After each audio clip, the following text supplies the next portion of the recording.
Chewing breaks down food particles and mixes them with saliva. Saliva contains the starch-digesting enzyme amylase and a slippery protein called mucin that helps to lubricate the food particles for easier swallowing.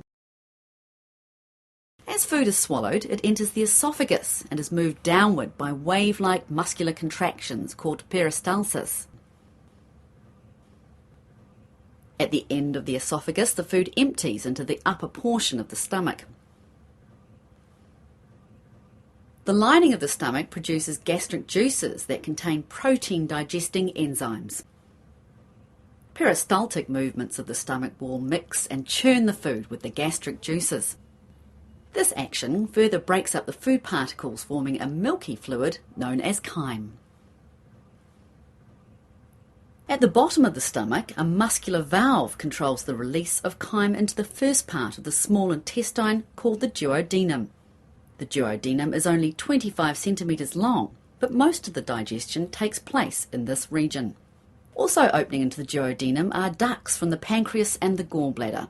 These allow enzyme-rich pancreatic juice and bile to be released and mixed with the chyme. Chemical breakdown of carbohydrate, protein and fats into smaller absorbable molecules takes place.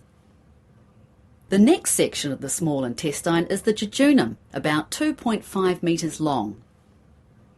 Folds in the wall of the jejunum greatly increase its surface area, allowing for ready absorption of the products of digestion. The inside of the jejunum and ileum are lined with tiny finger-like projections called villi. These increase the surface area of the small intestine. They play an important role in absorbing the breakdown products of digestion.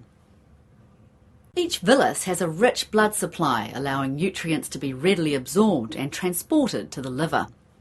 Also present is a system of vessels known as a lacteal, which absorbs fat nutrients and carries them to the circulatory system.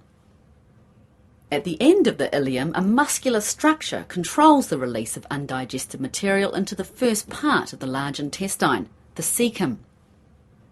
From here, peristaltic movements push the undigested material down the large intestine and allow it to mix with the large bacterial population present. The bacteria are able to ferment some of the undigested material, producing short-chain fatty acids. These are used as an energy source for the bacteria and the cells lining the large intestine. Other important chemical compounds, such as vitamin K, are also produced by this bacterial action. As the material slowly moves down, undigested material is compacted and absorption of water and electrolytes takes place. Undigested and compacted material enters the rectum for temporary storage before being eliminated through the anus.